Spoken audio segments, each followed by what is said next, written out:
Good morning, everyone. The topic for today's PPT is when drops fail, the valves prevail. Glaucoma is a chronic progressive optic neuropathy which is characterized by the irreversible damage to the optic nerve and the visual field losses, leading to the permanent blindness worldwide. Intraocular pressure remains the most modifiable risk factor.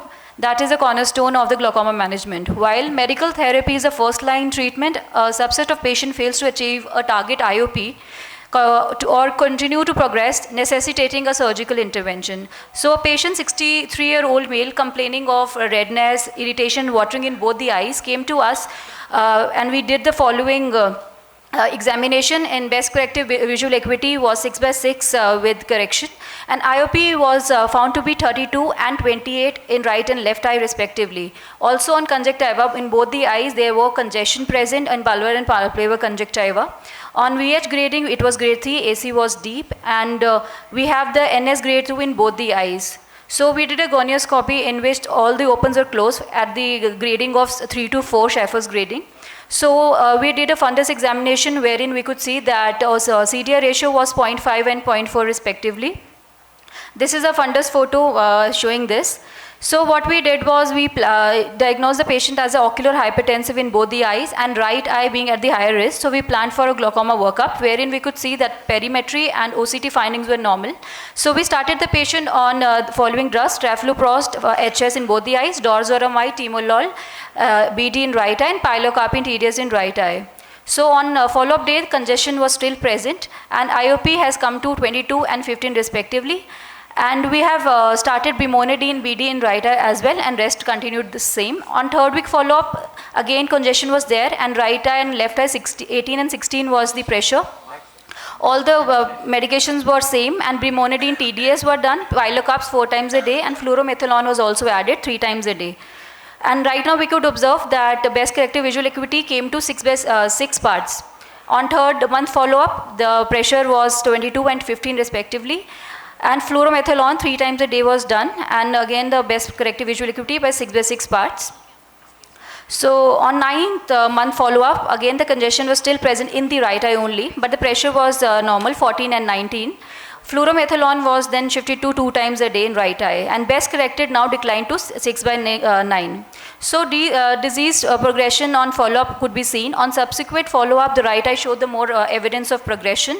Thus, while the right eye being continued with in the case of ocular hypertensive, right eye followed the criteria of primary open angle, while we saw in this perimetry. Here we could see that VFF reduced to 32 in the right eye, left eye was within normal limits. Also,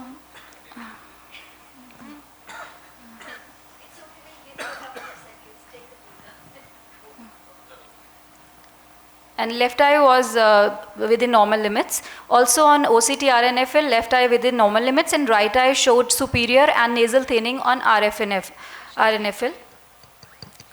So, in view of unconed glaucoma, progressive visual fields losses, and poor tolerance to medication and associated cataract, the patient was advised surgical intervention, which was done elsewhere or at a corporate hospital.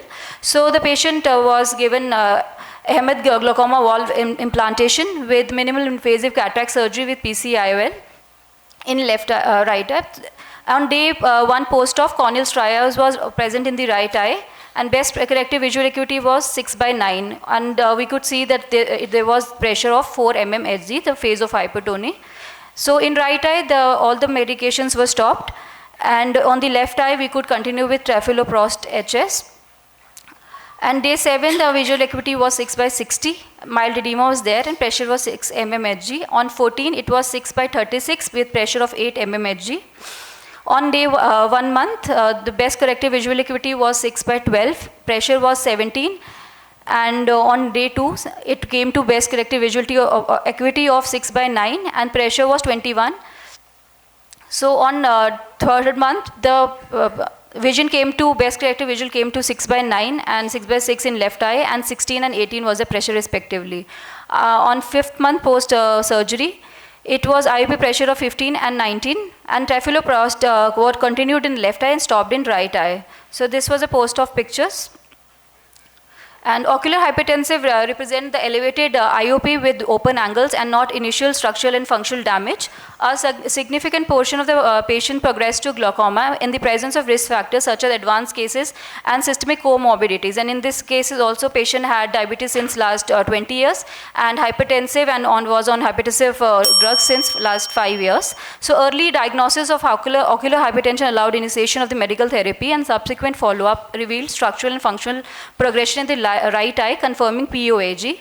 Despite maximum tolerated medical therapy, IOP remained unstable, with ocular surface toxicity highlighting limitation of long-term topical treatment. So surgical intervention in the form of glaucoma drainage devices performed elsewhere at the corporate hospital achieve a satisfactory intraocular pressure on the follow-up. So the case emphasizes the vigilant monitoring of ocular hypertension, timely transition from medical to surgical management to prevent the irreversible visual field losses.